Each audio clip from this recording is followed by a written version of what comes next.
Kal Kadosh, Erev Tov. This is Mishnah Yomi, Perek Vav, Masechet Bava Kamma, the 6th chapter, Mishnah Gimel and Dalet 3 and 4.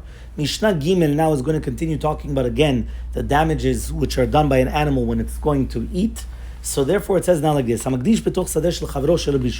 if someone comes and he puts stacks, right, of grain in the neighbor's field without permission, so the owner of the field comes and he starts eating them, the owner of the field is going to be patur, right? Why? Because at the end of the day, the owner of the grain had no right to put it there. What are you putting your grain in my field? So if my animal is going to start eating your grain, listen, tough luck, but you shouldn't have put it in my field.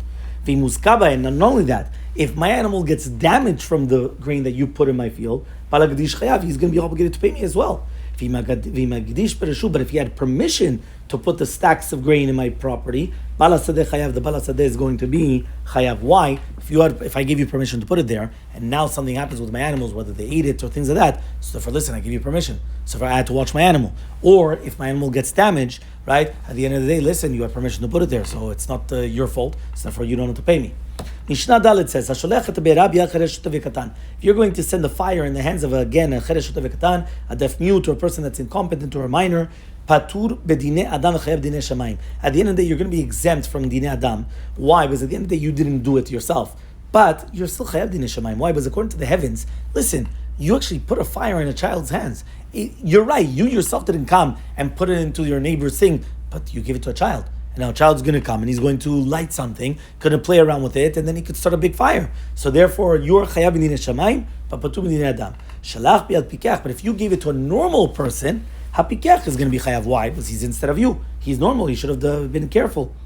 Imagine right now, one person brings the flame, and one person brings the wood, and to put the flame, so for he causes the to spread and damage. The one that brings the wood is going to be obligated.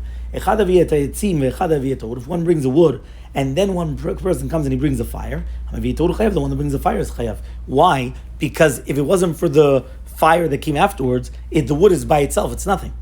But if somebody else came and he started blowing the fire in order to, the one that blew it is going to be chayav. Right? Why? Because at the end of the day, he was one that made it spread. But if it was spread because of the wind, everyone's going to be patur.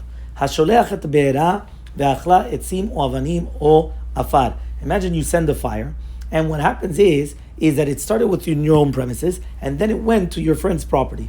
Now what happens is it comes and it devours, whether it's going to be consumes wood, stones, or even dirt. What happens? You're still going to be chayav. Meaning, I would have thought to say, listen, it didn't destroy crop, it didn't, so why am I going to be chayav? No. Even if it's going to destroy the wood, or it's going to destroy whether it's going to be stones or the earth, it's going to burn the earth, scorch the earth, I'm going to be chayav. What does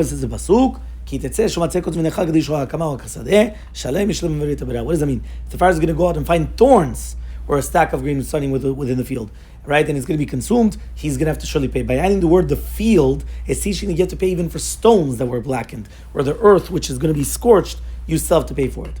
But whenever the fire comes, right, you lit it in your own property, but the fire went above a wooden, 4 amot wall, or derech harabim, or through a public thoroughfare, mamash 16 amot square, mamash shut harabim, or a river. The fire went straight through a river to the other side. You're going to be patur. Why? Because it's not normal. Meaning these barriers would have been enough to stop it. So the fact that it didn't stop it, listen, there's something abnormal, but I'm going to be exempt. If someone lights the fire within his own property, how far does the fire will go? And therefore, again, how much do you have to distance it? Says, you have to look at it as if that you're in the center of the bet kur, right? And therefore, according to that, that's going to be separated from the fire from the surrounding properties.